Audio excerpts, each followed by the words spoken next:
Alam yajidka yatiman fa'awa wa wajadaka dhallan fahada wa wajadaka ailan fa'aghna. Kalimat alam yajidka yatiman fa'awa itu adalah kalimat pembuktian. Seolah-olah Allah ngomong ke kita tuh gini, kamu gak ingat dulu ketika kamu pernah gini siapa yang nolong kamu? Emangnya kamu gak ingat dulu ketika kamu pernah terpuruk siapa yang buat kamu bisa survive? Ketika kamu hampir celaka, siapa yang menyelamatkan kamu? Ketika kamu gini, siapa yang menolong kamu dan seterusnya. Jadi alam di sini Allah pengen ngingetin kita. Jadi kalimat alam adalah kalimat permintaan dari Allah supaya kita ingat-ingat lagi nih pengalaman hidup kita.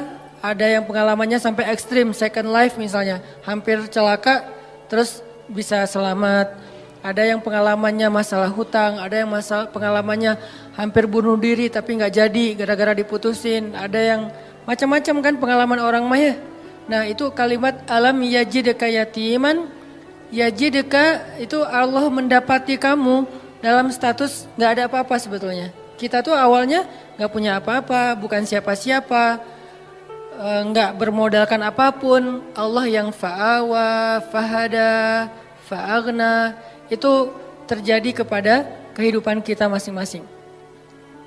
Kalau dalam bahasa kisah Nabi, fa'awa di masa Abdul Muthalib, fa'awa di masa Halimah, fa'awa di masa Abu Thalib, dan fa'awa di masa Khadijah. Ini semuanya bentuk-bentuk fa'awanya Allah kepada Rasulullah SAW.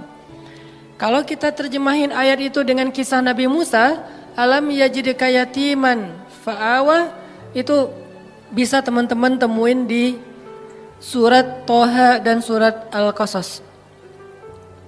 Nanti di dalam surat-surat itu Allah ngejelasin tentang gimana dulu Nabi Musa dihanyutkan ke Sungai Nil. Walaqad mananna 'alaika marratan ukhra idh awhayna ila ummika ma yuha أن اقذفيه في التابوت فقذفيه في اليم فليلقه اليم بالساحل يأخذه عدو لي وعدو له وألقيت إليك محبة مني ولتصنع على عيني. Ketika Allah mengilhamkan kepada ibu Musa, wahai ibu Musa, hanyutkanlah bayimu di Sungai Nil kalau pengen selamat. Pengen selamat, jangan kamu simpan di rumah, jangan kamu rawat sendiri, jangan kamu bawa lari ke hutan, hanyutkan ke Sungai Nil. Supaya selamat dari siapa? Dari Firaun. Ini perintah Allah. Kadang-kadang Allah ngasih kita perintah dalam hidup itu gak logis. Menyelamatkan bayi kok malah dihanyutkan ke Sungai Nil. Kenapa gak dibawa lari aja ke dalam hutan, lalu ke pantai, lalu lupa. Kenapa nggak umpetin aja di rumah gitu? Kenapa nggak bikin rumah aja di yang jauh, atau mungkin ibu dan keluarga Musa ngungsi aja ke Madian misalnya, ke luar negeri. Jadi orang yang lari dari negeri Firaun. Kenapa nggak gitu aja yang lebih logis? Kenapa malah selamatkanlah bayimu dari Firaun dan tentaranya dengan cara hanyutkan ke Sungai Nil? Itulah hidup. Tidak semua perintah Allah itu kadang kita mengerti di awal, teman-teman. Kita cukup tahu bahwa ini perintah Allah, sami'na wa ata'na. Kalau pengen bahas lebih dalam lagi untuk cari tahu hikmahnya, silakan. Tapi jangan tunggu sampai kita ngerti hikmahnya baru sami'na wa ata'na, kelamaan. Akhirnya kita kehilangan banyak sekali kesempatan dapat kebaikan dari Allah. Justru biasanya Allah ngasih kejutan ketika kita ngambil challenge-nya Allah. Iman challenge, akidah challenge, tauhid challenge. Challenge-nya apa? Lakukan perintah Allah walaupun menurut logika kita agak aneh. Misalnya, tinggalkan pekerjaan itu. Ya Allah, pekerjaan inilah yang bikin saya bertahan hidup selama ini. Saya beli rumah, beli mobil, saya punya tabungan sekian gara-gara kerjaan ini. Udah tinggalin aja. Terus nanti saya kerja apa? Tenang, Allah yang gantiin. Terus gimana Ustadz? Jalannya dari mana Ustadz? Allah tahu jalannya, kita doang yang gak tahu. Kalau kita nggak tahu bukan berarti Allah nggak tahu kan? Kita yang nggak tahu, Allah tahu. Karena Allah alimun, basirun, khabirun. Maha tahu, maha melihat, maha teliti, latifun, sami'un. Allah maha kuasa. Jadi kalau kita nggak tahu caranya, bukan berarti dia nggak bisa. Serahin aja sama Allah. Ketika kita serahin sama Allah, Allah nggak mungkin ngecewain kita. Kenapa? Allah nggak pernah ngecewain hamba. Kita aja ke teman kalau udah diserahin satu amanah, kita berusaha untuk bikin dia terkesan, nggak sampai bikin dia kecewa. Apalagi Allah. Hanyutkan bayimu ke sungai Nil supaya selamat dari Fir'aun. Setelah Allah kuatkan hati ibunya, akhirnya karena ibunya soleha, hanyutin bayinya ke sungai Nil. Berharap selamat dari Fir'aun. Cuman gak bisa lepas juga pakai kakaknya. Kakaknya yang jadi pengintai gitu, nyari tahu adiknya hanyut kemana. Ngalir, bukannya ke negeri yang jauh, bukannya ke Sudan kayak atau ke luar negeri kayak kan sungai Nil itu membelah berapa negara ya. Bukan sampai ke luar negeri. Gak lama kemudian malah masuk selokan yang mengarah ke tempat pemandian pribadinya Fir'aun. Ini makin gak logis nih. Luar biasa cara Allah tuh. Allah luar biasa cara membuat skenario nya tuh keren banget. Masuk ke selokan itu, kakaknya Musa makin khawatir. Gimana dengan adik? Dia masuk ke selokan itu. Langsung dilaporin ke ibunya. Di surat Al-Qasas dikisahkan ketika ibunya tahu Musa hanyutnya ke dalam selokan yang mengarah ke pemandian khusus Fir'aun. Hampir copot jantung ibu Musa. Hampir copot jantung ibu Musa. Kenapa? Bisa dipastikan bayi ini akan ditemukan oleh para dayang-dayang Fir'aun. Dan kalau ketahuan Fir'aun pasti akan dibunuh. Ini ujian luar biasa. Tapi ini challenge-nya justru di situ. Ketika kita berhijrah, ketika kita ngikutin cara Allah, awalnya terlihat, ya Allah kok gini ya? Kok jadi gini ya? Kok malah masuk ke selokan ini ya? Kan gitu ya, ada kejutan-kejutan kecil gitu. Awal-awal kita berhijrah. Baru aja kita halalin putusin. Akhirnya putusin, dia langsung jadian sama orang lain. Kan itu berat banget ya. Dia kayak mudah banget gitu move on dari kita. Padahal kita mutusin itu cuman gertak doang biar dia mau halal gitu. Siapa yang takut kata dia. Akhirnya jadian sama orang lain. Itu tuh berat banget. Saya tahu rasanya. Jadi masuk ke selokan itu. Udah gitu ke sungai kecil. Ditemuin sama dayang-dayang Fir'aun dikasih kepada istri Fir'aun. Qadarullahnya Allah udah kasih persiapan bahwa istri Fir'aun belum punya anak. Sehingga ketika dibuka tuh tabut, keranjang yang ada bayi Musa dibuka dilihat oleh istri Firaun. Allah bilang di surat Toha, wa alqaitu ilaika mahabbatan minni. Aku masukkan untukmu cinta dariku. Maksudnya apa? Tiba-tiba istri Firaun jatuh hati kepada bayi Musa. Siapa yang bikin dia jatuh hati? Allah. Sebagaimana Halimatus Sa'diyah jatuh hati kepada bayi Muhammad untuk menyusuinya secara gratis, begitulah istri Firaun jatuh hati kepada bayi Musa dan mau mengangkatnya sebagai anak tanpa bertanya siapa dan dari mana asal usulnya. Wa alqaitu ilaika mahabbatan minni. Gini cara Allah nolong hambanya. Fa'awanya tuh Allah datangkan orang yang mencintai kita. Tiba-tiba ada aja yang anggap kita kayak keluarga barunya. Pernah kan kita merantau, tiba-tiba di perantauan kita nggak kenal siapa-siapa, dapat keluarga yang sebetulnya dia nggak kenal dengan kita, dia nggak tahu background kita, basic kita dari mana asalnya. Pokoknya dia tiba-tiba kayak sayang aja gitu sama kita. Saya di Mesir juga gitu, tiba-tiba ada aja orang Mesir yang sayang sama saya sehingga dianggap kayak anak angkatnya. Kamu kalau butuh apa-apa bilang ya, kamu kalau butuh apa-apa bilang. Setiap awal bulan, dan beliau siapa? Profesor lah gitu, dosen Al-Azhar. Kan banyak banget kemudahan gara-gara ada dosen, profesor, senior, kayak Allah jadikan tertarik kepada saya, senang. Kamu kalau butuh apa-apa bilang ya.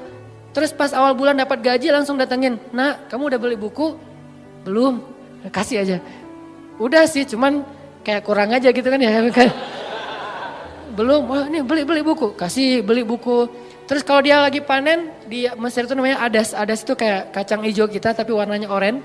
Jadi fungsinya kayak kacang hijau menghangatkan tubuh, bagus, biji-bijian. Kalau lagi panen adas, dia langsung bawa beberapa karung ke rumah tuh. Nih adas buat kalian, panen anggur, panen apa, segala macam buah-buahan di kebun dia tuh dibawa ke rumah kita. Kenapa? Wa alqaitu ilaika mahabbatan minni. Allah yang bikin dia jatuh hati kepada orang ini.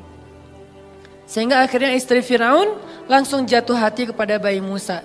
Firaun enggak Karena Allah sudah mengunci hatinya. Bukan karena Allah mengunci hatinya, belum sih. Karena hatinya keras, maaf salah. Jangan disensor. Karena hatinya keras. Karena Allah gak akan mengunci hati seseorang sebelum Allah utus Nabi kan.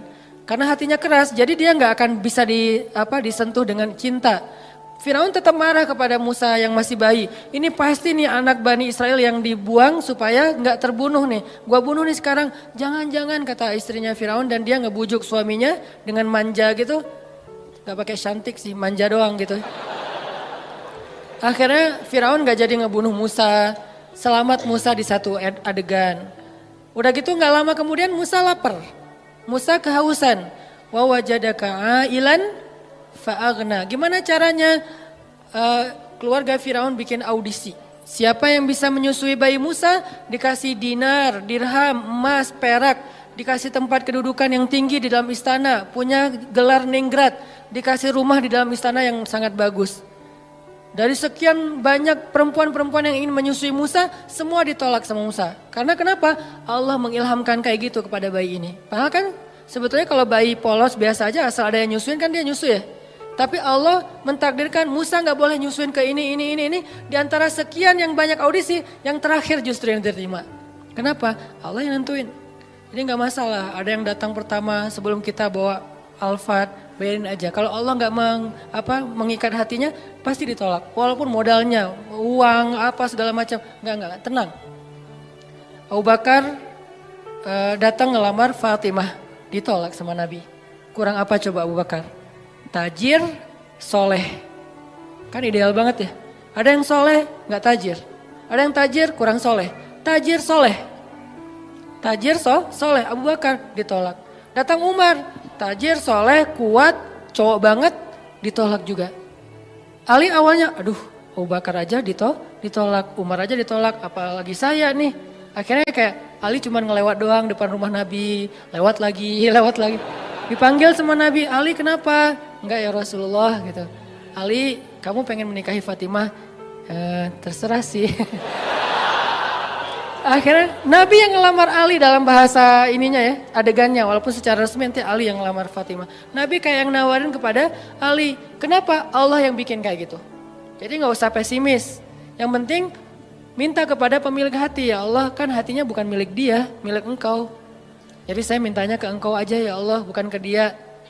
Nanti setelah engkau baru dia.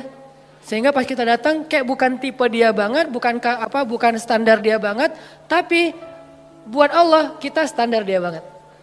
Buat dia kita enggak banget. Enggak masalah kan? Yang penting buat Allah kita banget lah.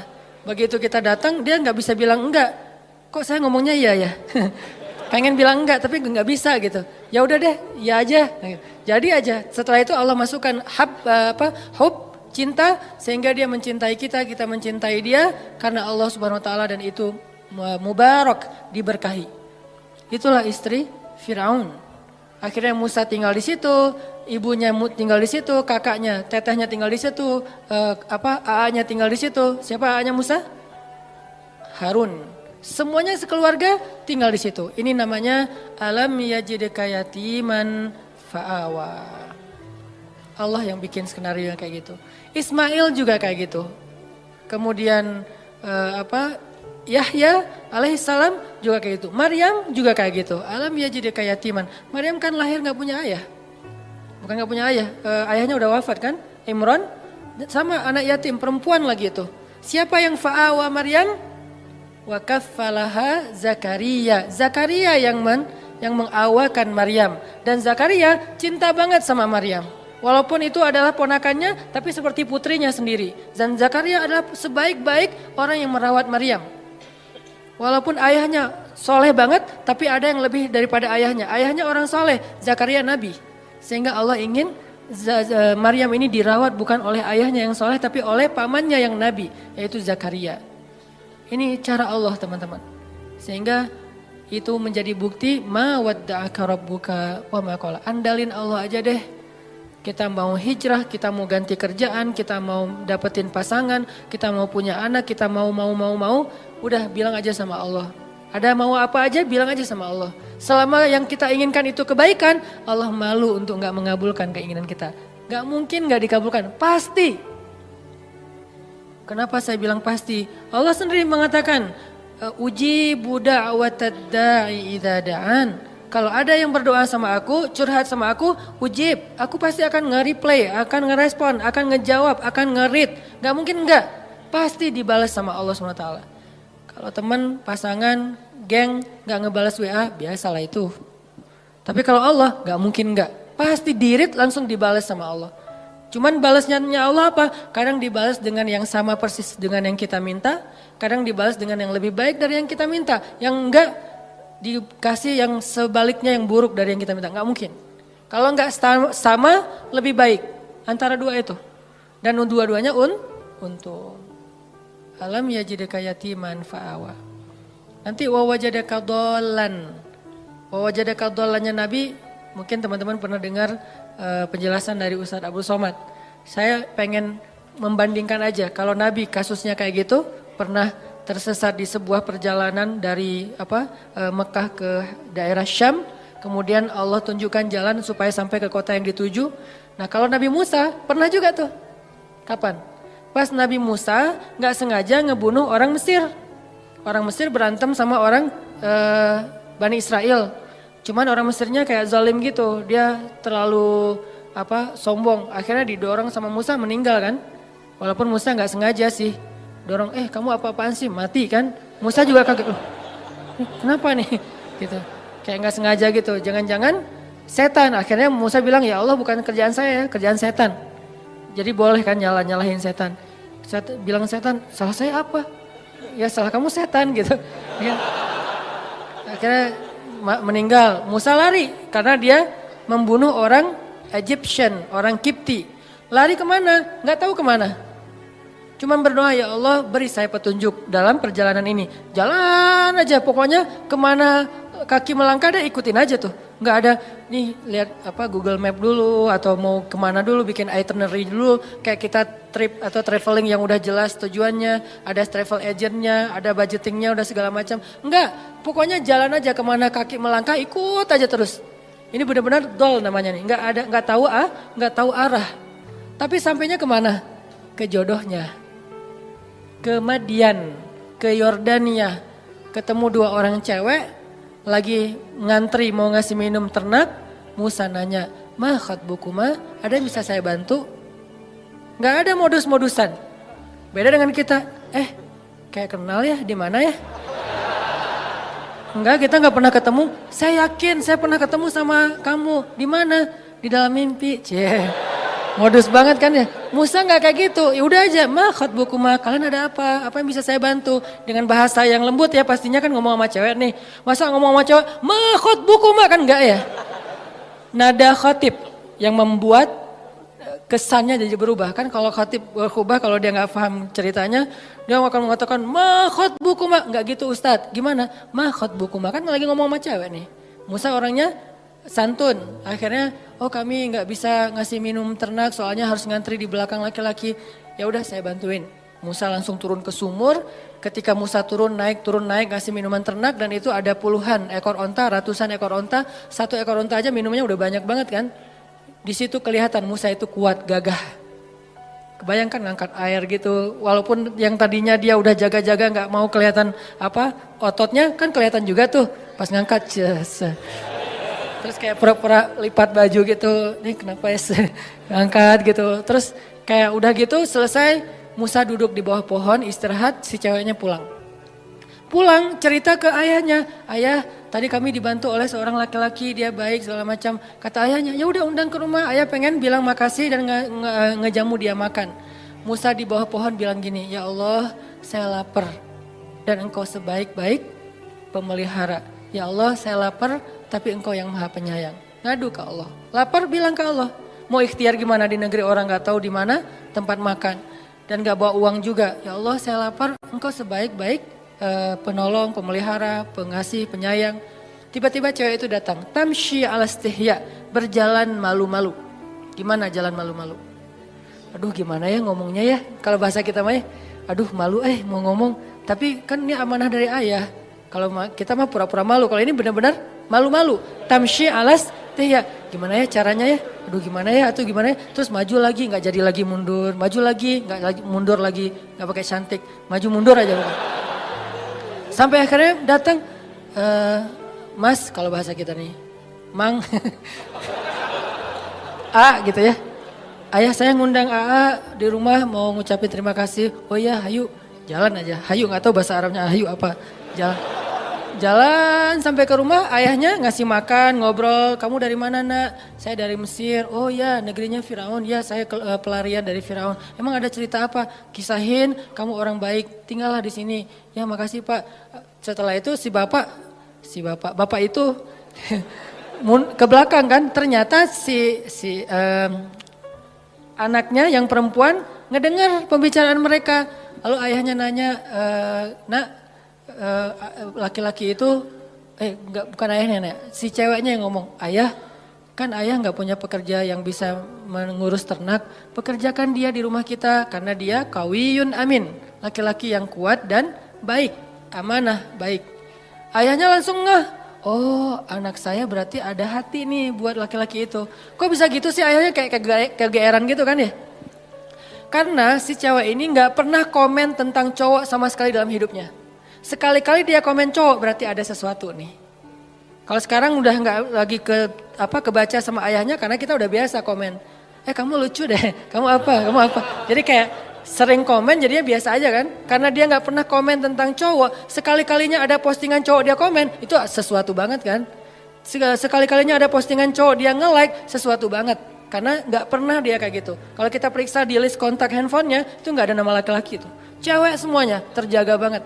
Sehingga sekali-kali dia bilang, ayah pekerjakan dia di rumah karena dia laki-laki yang baik dan kuat. Ayahnya langsung nangkep, oh anak saya berarti tenang dengan laki-laki itu. Musa, maukah kamu menikahi putriku? Dengan mahar sekian. Musa mengiyakan, menikahlah mereka. Alam yajidka yatiman fa'awa, dikasih keluarga baru di Madian. Sebagaimana saya dikasih keluarga angkat dulu ketika di Mesir. Dan kemudian di Bandung. Kemudian seterusnya. Allah mudahin. Alam yajidka yatiman fa'awa. Saya seorang perantau. Walaupun saya ngerasa kayaknya Bandung ini adalah akhir dari perjalanan saya.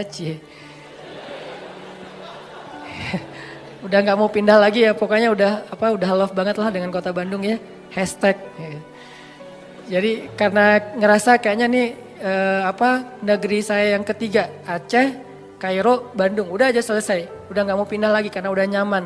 Tapi saya ngerasa dulu ke Kairo sendiri, kemudian ke Bandung nggak kenal siapa-siapa, selalu kasusnya alam yajidka yatiman fa'awa, yatiman fa'awa itu berulang kali loh teman-teman. Pasti teman-teman juga ngalamin. Itu bukti ma wadda'aka rabbuka wa ma qala. Apalagi nanti kalau ngomong Ibrahim, pas beliau diusir oleh ayahnya dari Irak ke Palestina. Bukankah itu juga terlunta-lunta, terkantung-kantung, dolan, agna,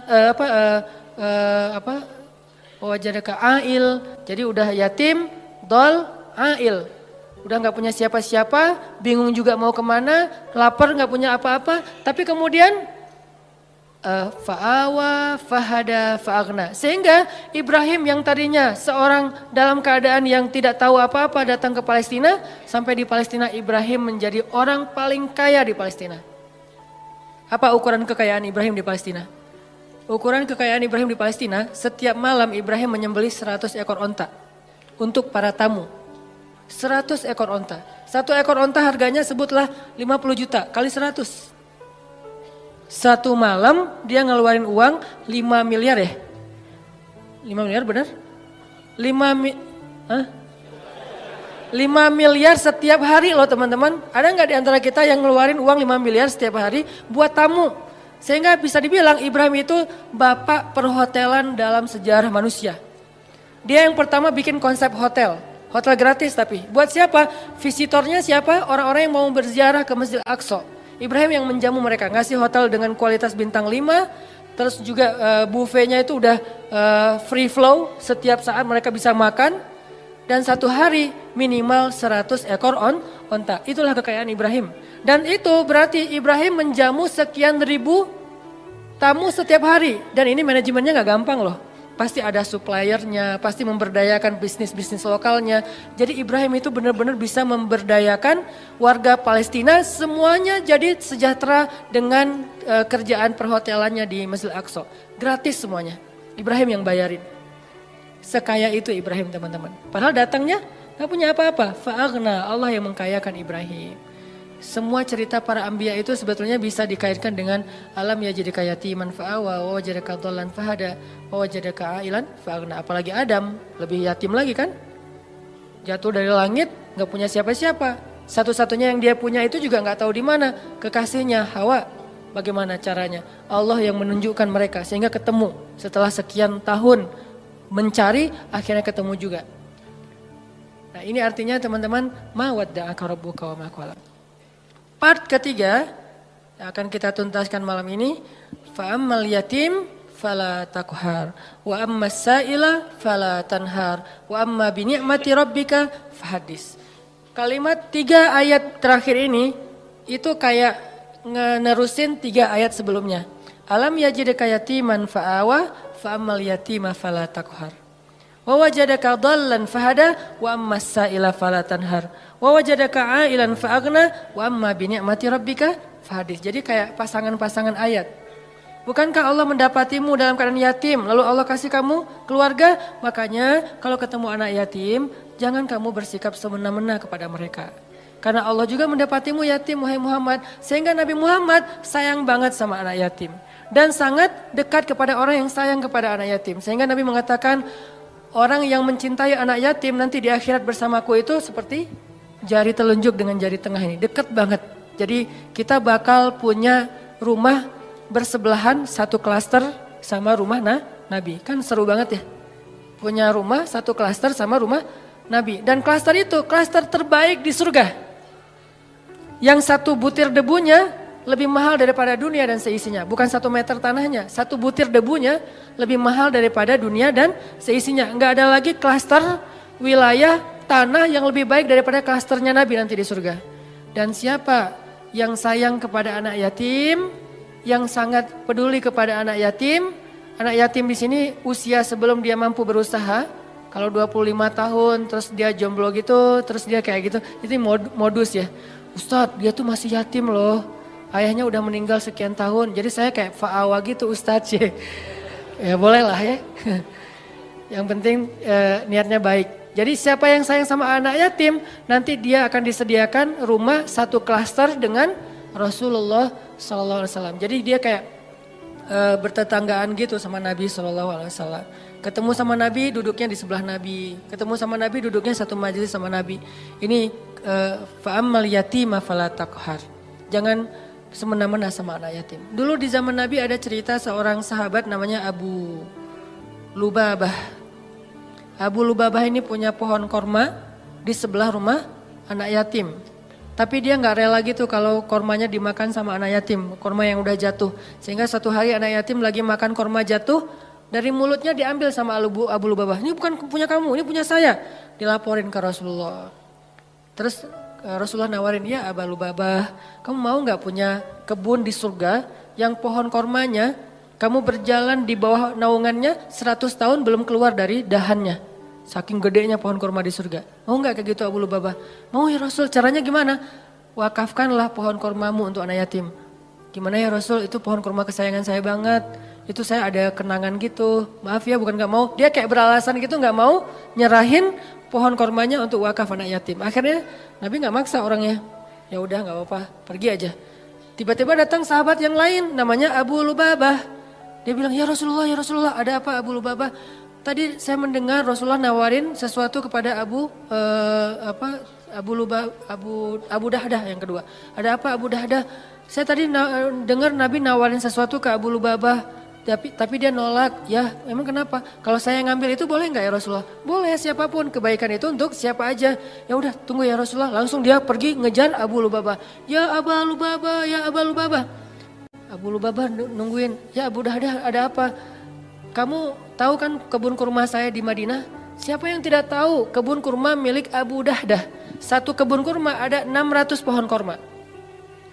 mata air sendiri, ada vilanya, luas banget kebunnya. Dan kebun itu paling subur, yang lain panen setahun 2 kali, yang ini 3 kali setahun. 4 bulan sekali panen. Teman-teman kalau mau berhitung, satu pohon korma sekali panen itu lebih dari 100 kilo. Satu pohon, satu dahannya aja udah berapa puluh kilo kan? Itu satu pohon lebih dari, sebutlah yang paling kecil 100 kilo. 1 kilo harganya 500 ribu. 500 kali 100, capek. Itu satu pohon. Dan Abu Dahdah punya 600 pohon. Jadi sekali dia panen korma itu puluhan M loh keuntungannya. Sekali panen, dalam setahun dia panen 3 kali. Ratusan M dalam setahun. Kata Abu Dahdah, wahai Abu Lubabah, kamu tahu kan kebun kurma saya? Tahu, siapa yang gak tahu kebun kurma Abu Dahdah terkenal di Madinah. Mau gak kita barter? Kamu kasih pohon kurma kamu yang di pojok rumah anak yatim ke saya kasih kebun saya ke kamu, bukan pohon, kebun. Kata Abu Lubabah, yang benar, kamu gak lucu deh ininya, candanya. Nah ini mah dialog dari saya. Terus kata Abu Dahdah, saya serius, beneran, ya udah ayo, langsung transaksi jadi deal. Mereka kemudian pergi ke rumah anak yatim, wahai anak yatim, kata Abu Dahdah, mulai sekarang pohon ini Bapak wakafin buat kalian, makanlah sesuka kalian dari korma yang ada di pohon ini. Kemudian gak lama kemudian dia ngajak Abu Lubabah ke kebunnya, istrinya lagi bersih-bersih gitu. Kata Abu Dahdah, wahai istriku keluarlah, ini sekarang bukan kebun kita lagi, sudah aku jual. Istrinya kaget, kamu jual ke siapa wahai Abu Dahdah? Kamu untung gak? Kata suaminya, untung banget. Ke siapa sih kamu jualnya? Ke Allah. Kata istrinya, itu baru untung, itu baru perniagaan yang besar, itu baru hebat. Istrinya ini soleha banget. Coba kalau kita ngomong gitu ke pasangan kita, kira-kira digapain? Didoain ya. Semoga kamu cepet apa. Ini istri yang soleha, ini buat cewek-cewek ya. Kadang-kadang suami itu kalau lagi semangat, kadang-kadang kan suka nggak mikir ya, kasih aja. Nah kalau dia lagi gitu, tapi tetap ada batasannya juga. Cuman dengan kualitas iman Abu Dahdah dan istrinya itu emang luar biasa, inspiring banget. Istrinya malah bahagia, ya saya udah keluar. Wah, sekarang jadi milik siapa? Abu Lubabah. Silakan Abu Lubabah. Mereka pergi meninggalkan kebun itu sama sekali nggak nyesal. Cerita ini didengar oleh Rasulullah SAW dan Nabi mengatakan, duh betapa luasnya kebun Abu Dahdah di dalam surga. Aku melihat kebun Abu Dahdah itu mudhammatan, lebat sekali warnanya hijau tua di dalam surga. Ini makna dari fa'ammal yatima fala taqhar. Sebegitu besarnya penghargaan Allah kepada orang yang menyantuni anak yatim.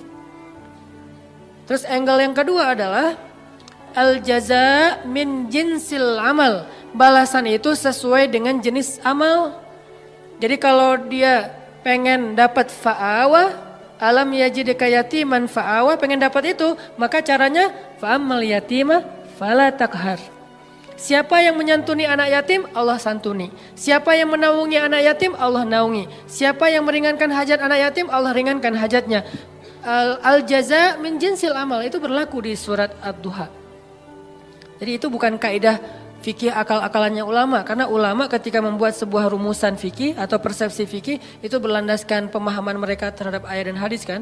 Ayatnya salah satunya fa'ammal yatim fala taqhar. Hasilnya alam yajidka yatiman fa'awa.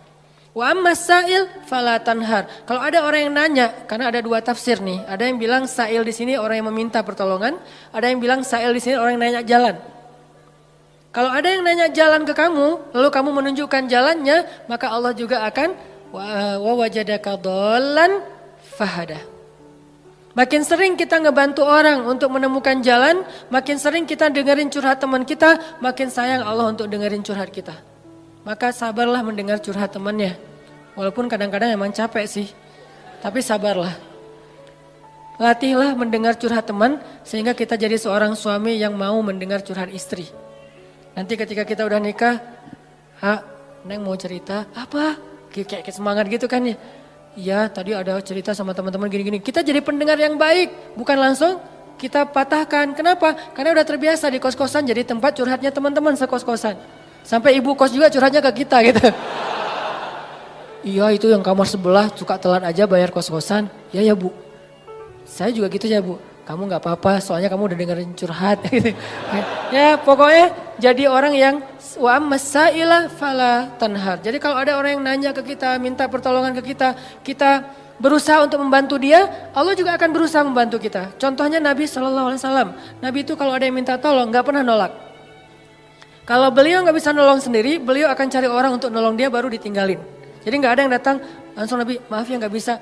Mungkin kita nggak bisa gitu-gitu amat lah ya, tapi berusaha. Nggak semua kasus kita bisa ambil. Tapi ada satu dua yang kadang-kadang kita kayak berjuang banget. Ada banyak orang yang mengetuk pintu rumah kita, yang nelpon ke nomor kita, yang datang kepada kita minta tolong. Mungkin di antara sekian banyak, jangan semuanya ditolak. Harus ada satu dua yang kita ambil, entah kenapa pokoknya Allah yang pilihkan dia untuk kita. Terus kita coba tuntaskan hajat dia sampai selesai. Siapa yang meringankan hajat saudaranya di dunia, Allah ringankan hajat dia di dunia dan di akhirat. Balasannya bukan cuma di dunia, bahkan di akhirat. Sehingga ketika kita di akhirat nanti bingung di padang mahsyar itu kan perjalanan jauh banget ya. Kebayang gak sih dari sini ke Palestina itu jalan kaki?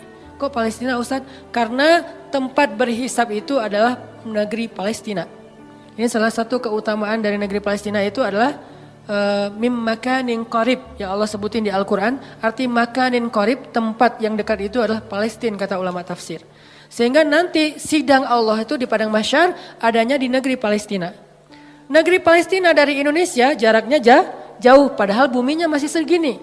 Sedangkan bumi mahsyar beribu-ribu kali lipat lebih besar daripada bumi ini. Berarti jaraknya ribuan kali lebih jauh daripada yang sekarang. Kita meninggal di Indonesia, dikuburin di Indonesia. Nanti ketika kita bangkit, kita harus jalan ke Palestina. Palestinanya udah berapa ribu kali lipat lebih jauh dari yang sekarang. Jalan kaki teman-teman.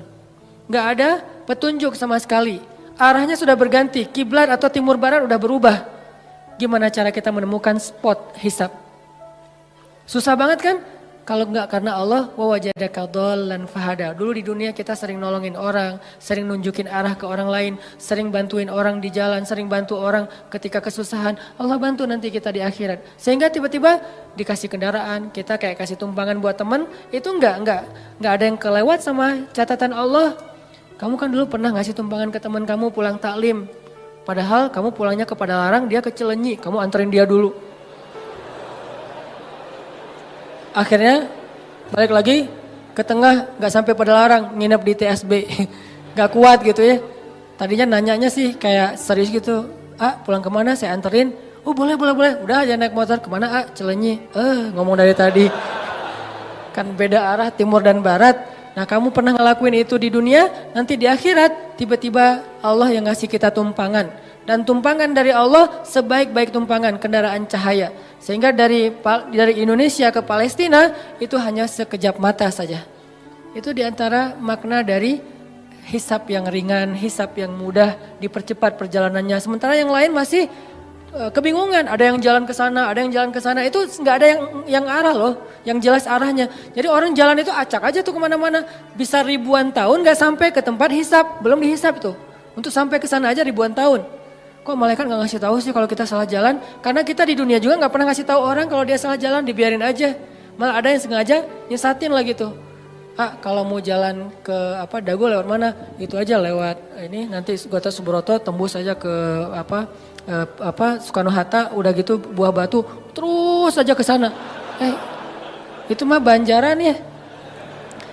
Nah ini artinya nanti pas kita naik malaikat mau ke tempat hisab. Oh tempat hisab, balik lagi aja ke belakang. Kamu udah kejauhan. Tapi malaikat gak gitu-gitu juga sih. Paling-paling malaikat cuek ninggalin kita gitu. Akhirnya kita terkatung-katung. Ini makna terkatung-katung. Istri kita bangkitnya bareng. Kenapa bangkitnya bareng? Karena kita pengen dikuburin satu liang lahat. Cinta sejati gitu kan. True love and endless love lah. Pas meninggal wasiat aku pengen dikuburin sama kamu. Udah aja dikuburin satu liang lahat. Pas bangkit noleh juga enggak teman-teman. Yauma yafirrul mar'u min akhihi wa ummihi wa abihi wa sahibatihi wa banihi likulli imri'im minhum yauma idzin sya'nun yughni. Kita bangkit bersebelahan tapi enggak noleh. Kok bisa gitu Ustaz, enggak kenal? Kenal tapi enggak peduli. Kok enggak peduli? Saking takutnya kita tentang nasib diri sendiri. Sampai diibaratkan hari itu kata Allah di surat Al-Muzammil, hari ketika seorang wildana syiba, seorang anak kecil aja tiba-tiba beruban saking stresnya dia. Tapi nggak semua orang yang rambutnya beruban itu karena stres ya. Sebagiannya doang. Kalau anak kecil sampai tiba-tiba beruban berarti kan stres banget tuh hari ya. Kita nggak noleh ke pasangan kita. Terus kapan kita kenal dengan pasangan kita Ustadz? Nanti setelah edisi part ini udah lewat, nanti ada adegan kita udah mulai saling kenal, saling menyapa, bahkan saling menuntut, saling menjatuhkan, saling menolong. Itu ada adegannya nanti. Tapi di adegan pertama nggak, sama sekali nggak peduli. Suaminya tersesat, istrinya nggak akan nolong. Sehingga yang bisa nolong kita hari itu hanyalah apa yang hari ini kita lakuin teman-teman. Sehingga kalau kita nemuin ada sa'il itu bisa orang yang minta tolong, bisa orang yang nanya jalan, fala tanhar. Jangan bikin dia kecewa, jangan sakitin hatinya. Kalaupun kita nggak bisa bantu dia, minimal jangan sampai kita manna wal adha, menyakiti dia dengan kata-kata kita. Jangan. Setidaknya kita kalau nggak bisa tolong pun ya sudah, ya nggak bisa nolong aja. Jangan udah nggak bisa nolong, nyakitin lagi tuh. Kayak kita nggak bisa nolong teman-teman di Palestina. Ya udah jangan ngomong ngapain sih jauh-jauh. Udah nggak usah. Kalau pengen nolong yang dekat-dekat silahkan. Mau dua-duanya lebih bagus lagi, mau yang sana juga nggak masalah. Yang penting jangan nyakitin.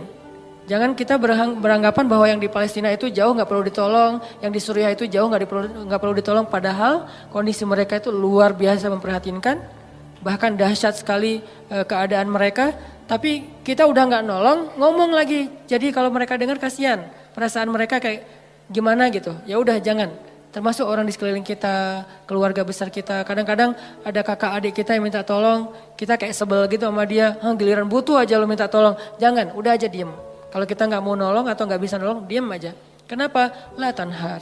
Jangan sakiti orang yang meminta pertolongan. Sehingga nanti al-jaza min jinsil amal. Allah juga akan membalas kita dengan cara yang sama. Na'udzubillah min dzalik. Wa amma bi ni'mati rabbika fahadis. Nikmat Allah sampaikanlah. Maksud menyampaikan nikmat Allah itu ada banyak. Salah satunya adalah kita bicarakan kebesaran-kebesaran Allah. Allah tuh baik banget, Allah gini. Sehingga dengan pembicaraan kita, orang yang mendengar jadi semakin yakin sama Allah. Kayak tadi cerita saya di Thailand, simple sebetulnya. Cuman hal yang sepele banget. Tapi itu bagian dari tahadus bin ni'mah. Tujuannya apa? Tujuannya biar kita yang mendengar makin yakin sama Allah. Makin bergantung sama Allah, makin taat di jalan Allah. Itu namanya wa amma bi ni'mati rabbika fahadits. Jadi teman-teman, 3 ayat terakhir itu ada 2 angle yang kita bisa lihat. Satu, ternyata kalau kita pengen dapat satu kebaikan, maka tanamlah kebaikan yang sama di ketika kita bisa. Nanti saat kita butuh, Allah akan membalas kita dengan kebaikan yang sejenis.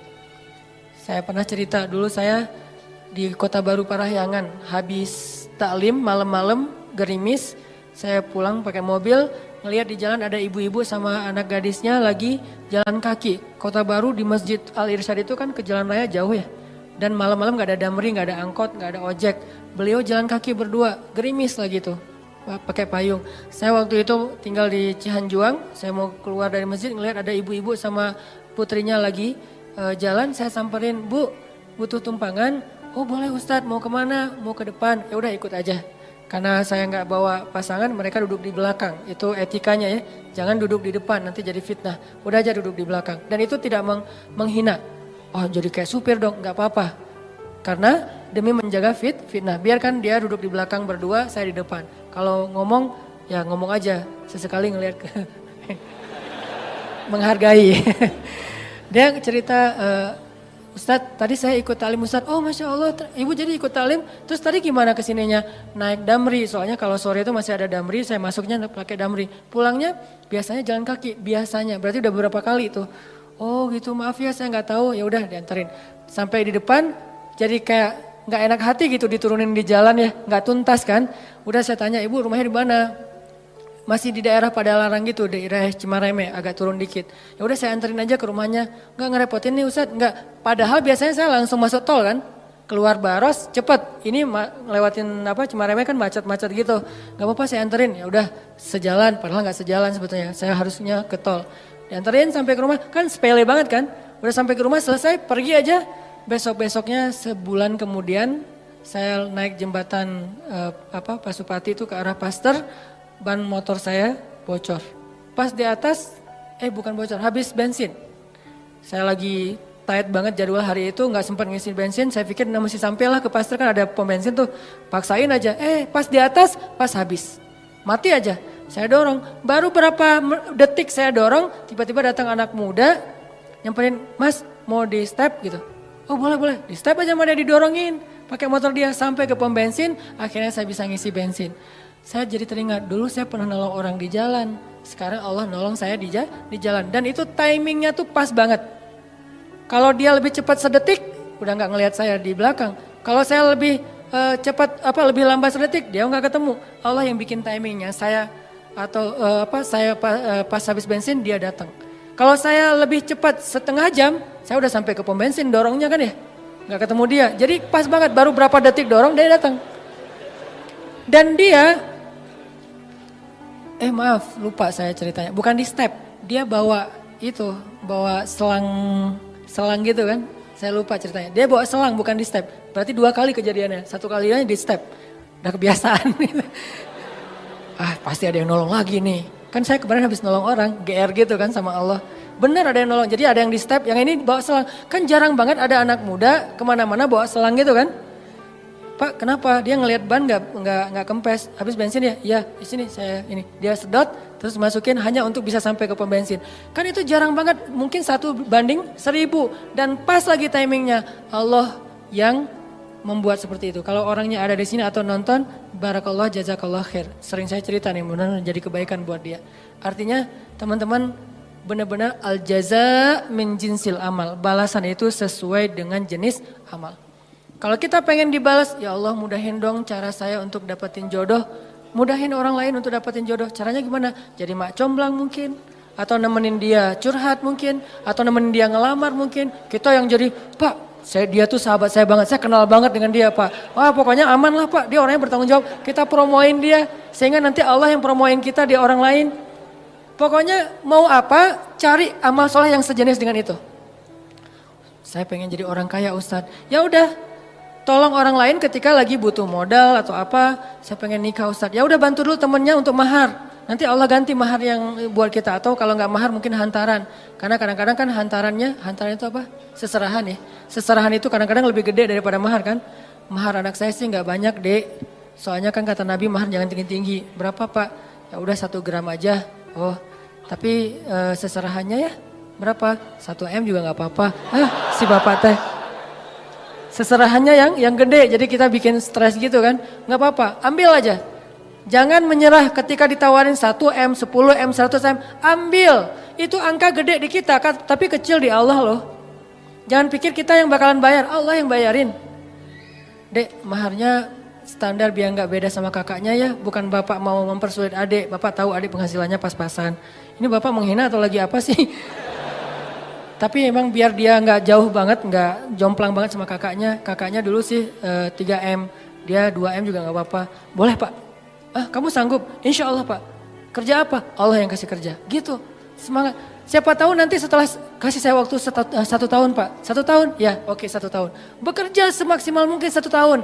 Biarkan mereka ngelihat kesungguhan kita. Setelah 1 tahun mungkin kita nggak dapat 1 atau 2 M. Tapi dapat kasihan dari dia. Ya ini serius nih ternyata. Ya udah deh, adik dapat berapa? Dapat Pak 2 apa? 20 juta gitu. Ya udah nggak apa-apa, dicicil ya tapi ya, karena kamu udah berusaha, ya udah jadi deh. Karena dia ngelihat kita kayak tanggung jawab, serius, pantang menyerah. Itu kan akhirnya gol. Kan yang penting gol. Soal gimana caranya Allah lebih tahu. Pokoknya kalau dikasih tantangan, ambil. Setelah itu gimana Ustaz? Serahin ke langit. Allah mudahkan semuanya. Kalau di tangan kita pasti susah. Logika kita pasti nggak nyambung. Tapi di sisi Allah, ala kulli syai'in qadir. Allah maha kuasa atas segala sesuatu.